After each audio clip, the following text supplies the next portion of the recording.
My ex's jealous brother gaslit my ex into leaving me. My child grew up fatherless. Now I'm back with the ending that brought his world crashing down. He abandoned me when I needed him the most. I was pregnant, but I just found out the real truth.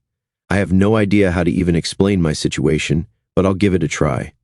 I'm aware how weird and unique this is. I mean, if it weren't happening to me, I wouldn't believe it. This is long, but the backstory is needed. I apologize for grammar mistakes, as I'm still a little frantic. I've known my ex-boyfriend since we were teens. I'll call him David. We met when I was 15 and he was 18. We lived next to each other in a nice neighborhood. We also lived close to a small meadow, and just a little farther from that meadow, hidden among so many trees, there was this small river.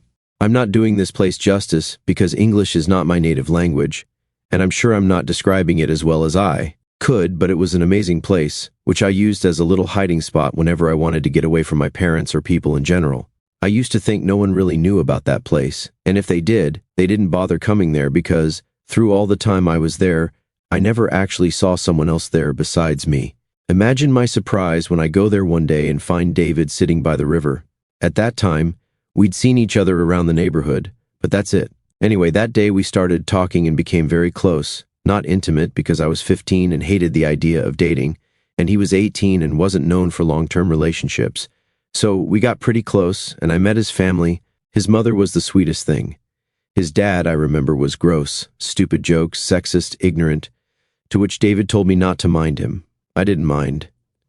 And then there was his brother, who I'll call Patrick. This is turning out to be long, so I'll be short here. Patrick was just as bad as his father, except no one could deny he really did love and care for David. I don't know how to explain it any better. Patrick was gross. He thought girls were meant only for sex. He was a racist homophobe with no fear of letting it be known. But when it came to David, Patrick was always there for him.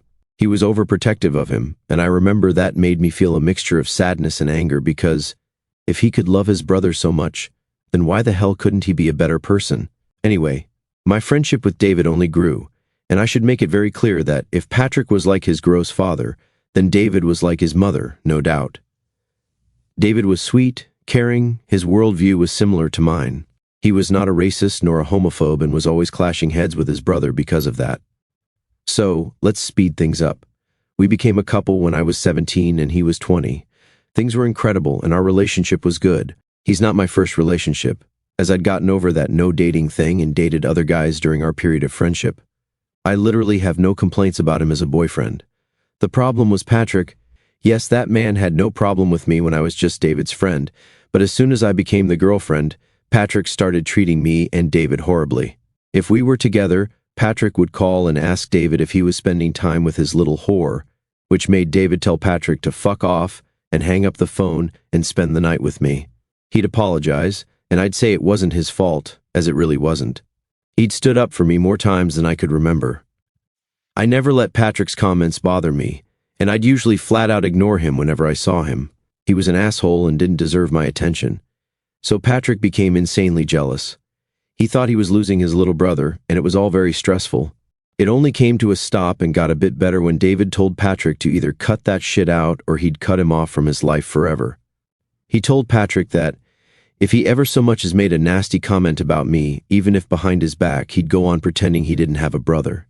That shook him up a little, and the comments stopped, although he'd still call when we got together or roll his eyes whenever he was in our presence and saw us being cute or whatever. I know how much the situation hurt David because, even though he was aware of how nasty and simple-minded his brother could be, it was still his brother, and he loved him. I was blessed with loving parents, but I understood David. There were times when he'd break down and cry because his brother had gotten into trouble again, and I'd just feel mad and heartbroken. Sadly, I didn't really know then what I know now about abuse and manipulation. For instance, I know Patrick really did love David, and he knew David loved him, but he was definitely scared of someone else, me, taking his brother away from him. So he tried to manipulate David with sentences like, when this bitch leaves you, you'll only have me in this whole world. Lovely, isn't it? The years passed. I was still very much in love with David, and David with me. I was 22, and David was 25. I was considering studying abroad in France. It wasn't set in stone, and while it all sounded very dreamy and marvelous, a big part of me didn't really want to go. It's just that my parents were so proud of me, and about the opportunity, and they've always been amazing to me. I didn't want to let them down. So, by this time, I was still living with my parents, but David was renting an apartment and living with a roommate, and his brother would visit every now and then. I could see that he still hated me, but given that David and I had been dating for such a long time, I guess he just accepted me into his little brother's life. Patrick hadn't changed with age, and was still unpleasant but a bit more behaved. When I told David the news one night, he was visibly shaken. I said I didn't know what I'd do yet, and we tried to carry on with our date, but the mood was ruined, and we had a fight. He said he understood my side, but that it wasn't like I'd be a few hours away. I'd be in France. I told him that a lot of couples make things like this work. For the record, I was talking out of my ass and tried to convince him that it wouldn't be that bad. It didn't work, but once things cooled off, we just agreed to talk about it when I knew what I wanted to do. The thing is, while this France thing started more as a way to make my parents proud, as the days went by, I started liking the idea, really liking it. I'd be studying literature and journalism in France. I could write a novel about how I was feeling torn and how I went back and forth on the issue, and I'd end up choosing David every time, but I guess I'd let this small worry in. What if I'm really throwing a great opportunity away? What if I didn't take it and stayed, and then years down the road resented David? Resenting him and blaming him scared me way more than leaving for a while and then coming back to him. I'd made my decision, and when I invited him over, I didn't even need to tell him because I was already crying. We had a huge fight, and he begged me not to go. He said he supported me in whatever I wanted to do with my education, but that I didn't have to go so far away. He cried, shouted, begged, and I did the same. I'd be leaving in 2 months, and I asked him to stop fighting. We could be long distance, and I wouldn't be gone forever. I'd come back to him. He was mad and wasn't listening to me. He wanted to go home, but I begged him not to because he was angry, and I didn't want him driving angry. I'm paranoid about this sort of thing. Fighting with someone I love and then never seeing them again is one of my biggest fears. He knows about this fear of mine, and he stayed.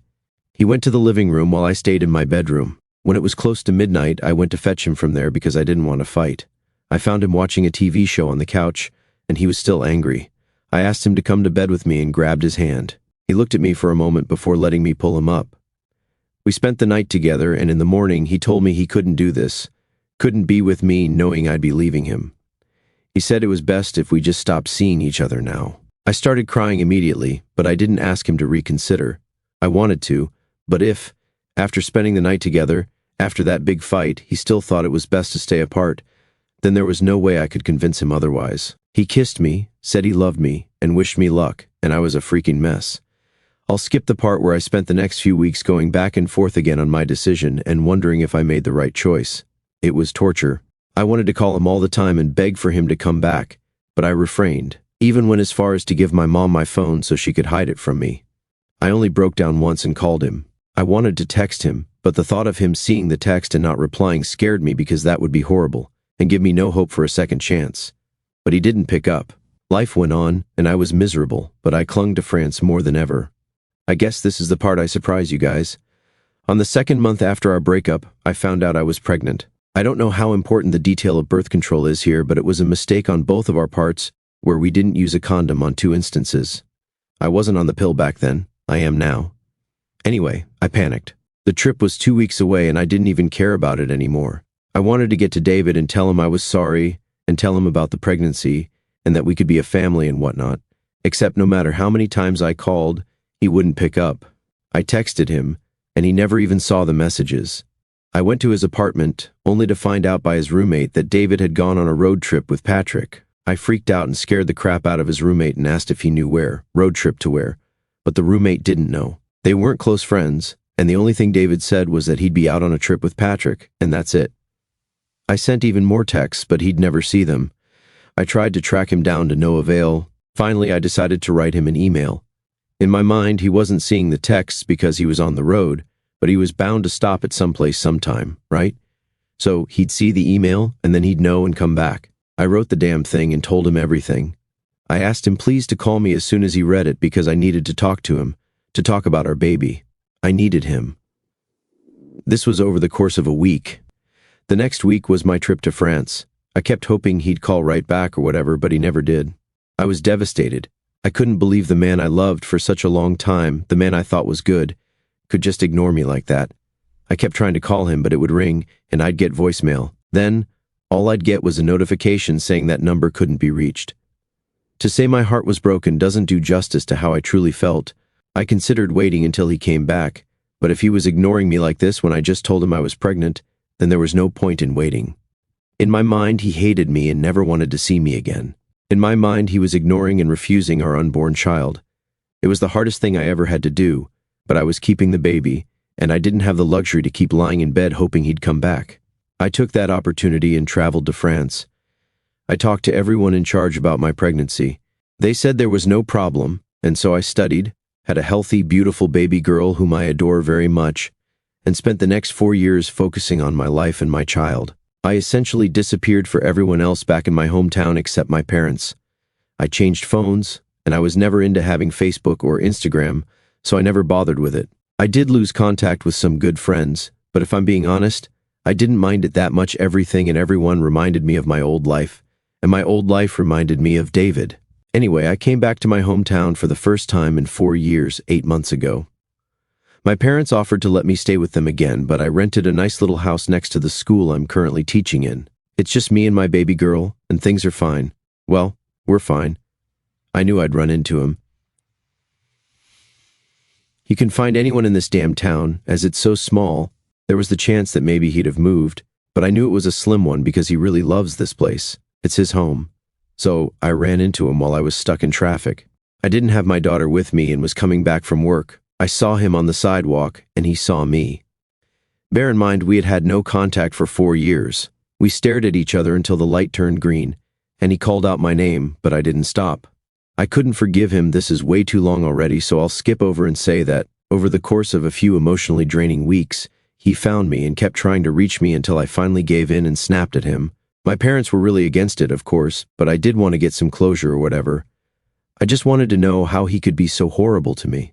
My daughter stayed with my parents, and she was more than thrilled, considering they dote on her like crazy. I left to meet David.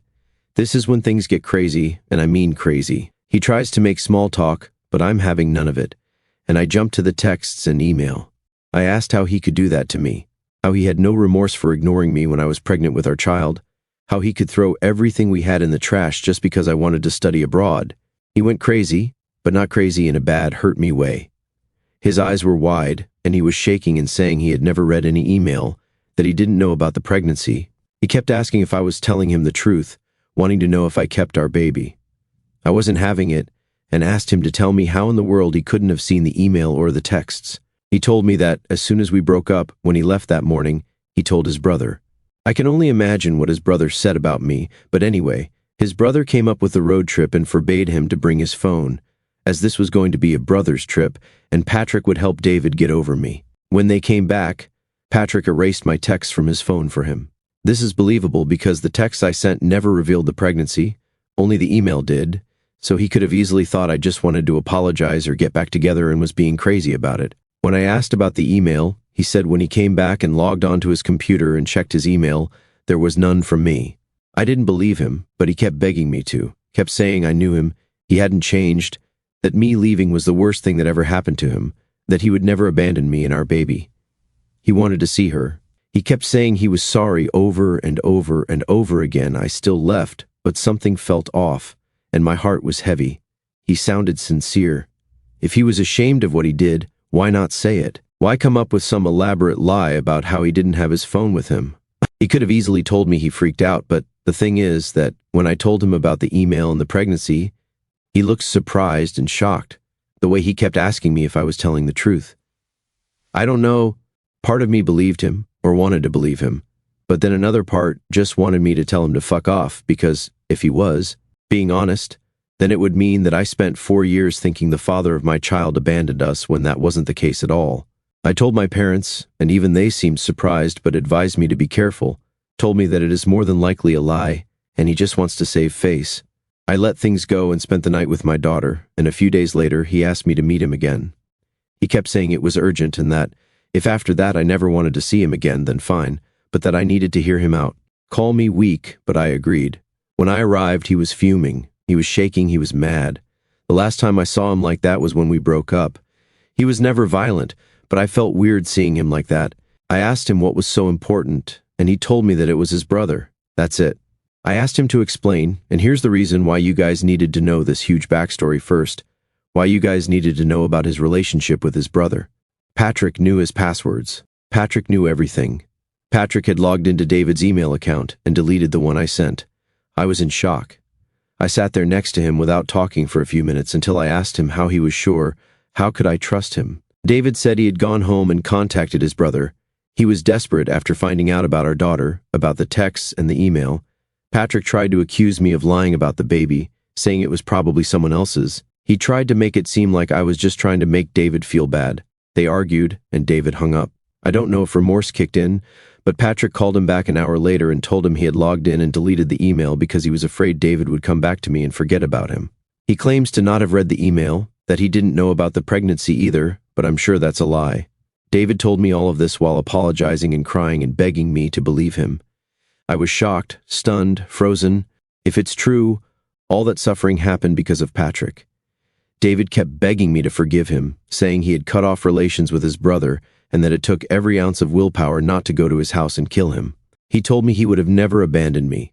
He said he understood my anger, but if I could find it in my heart to let him see our baby girl, even if just once, he begged me to believe him until his voice started to crack. I told him I needed time to think. It's been 4 days since that event. My parents are shocked. I can't stop crying. I can't think straight. For the love of God, I need some advice. Call me stupid, but a huge part of me believes him. Patrick is a piece of shit and capable of doing that.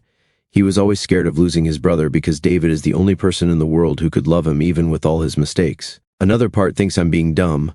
David has been giving me space and has messaged me only once, telling me he's willing to accept whatever I decide. I don't know what to do. I need to think about my daughter. If it's true, then I don't want my baby to grow up without her dad if he's willing to be a father.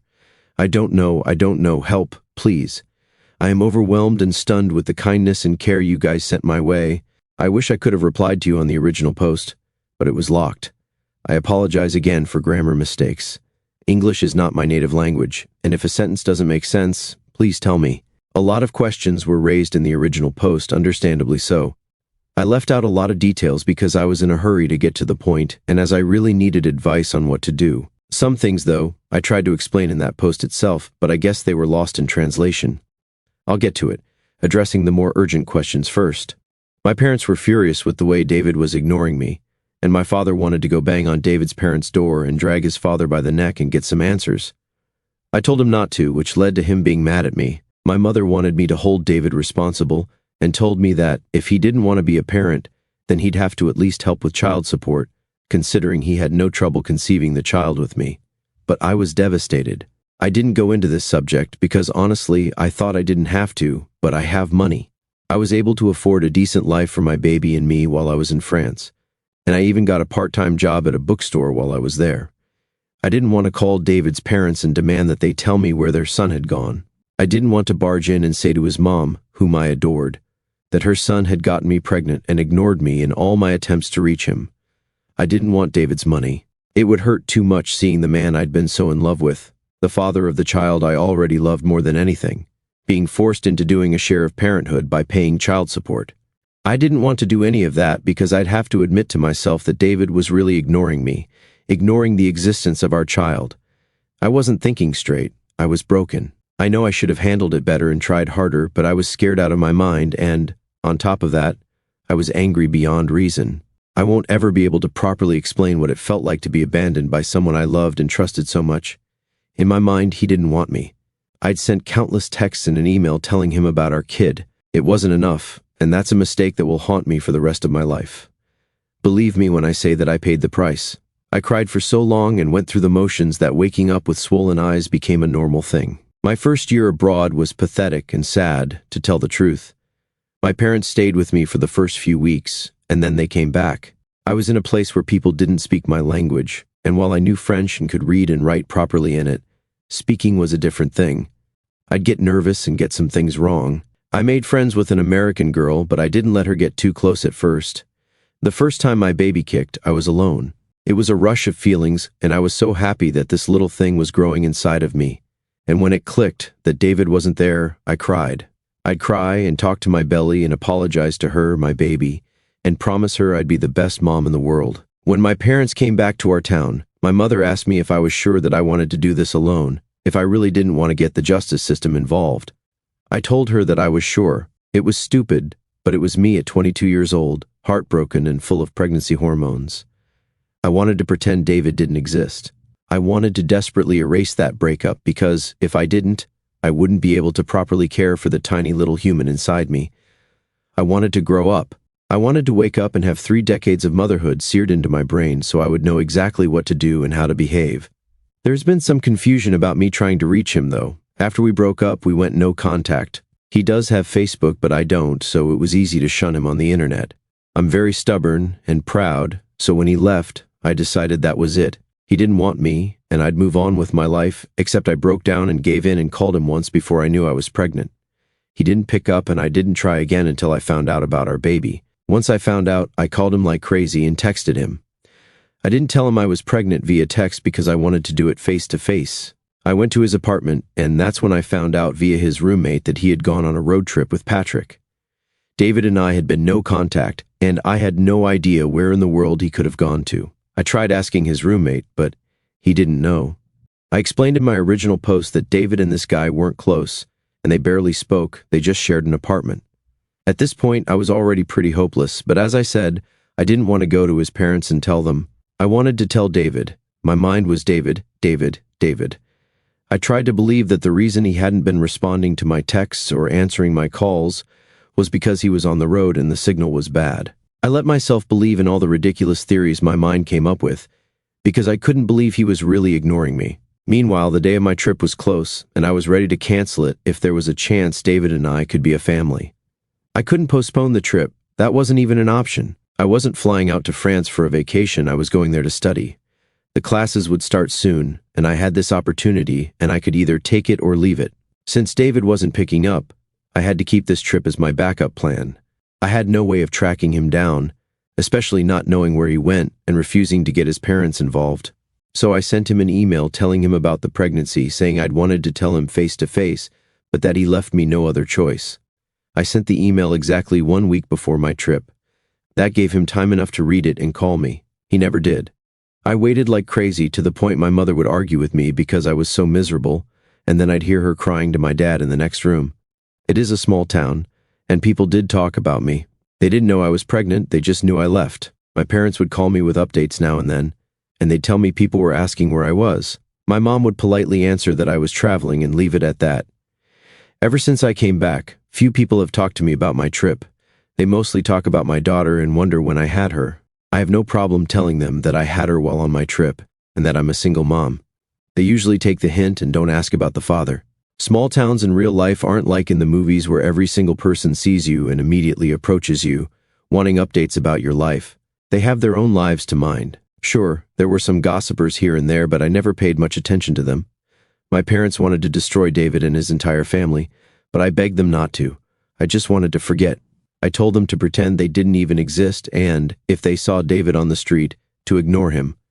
One day, my mother called me and told me she had run into David at the grocery store, but he was at another aisle. He did see her, but my mom just took off.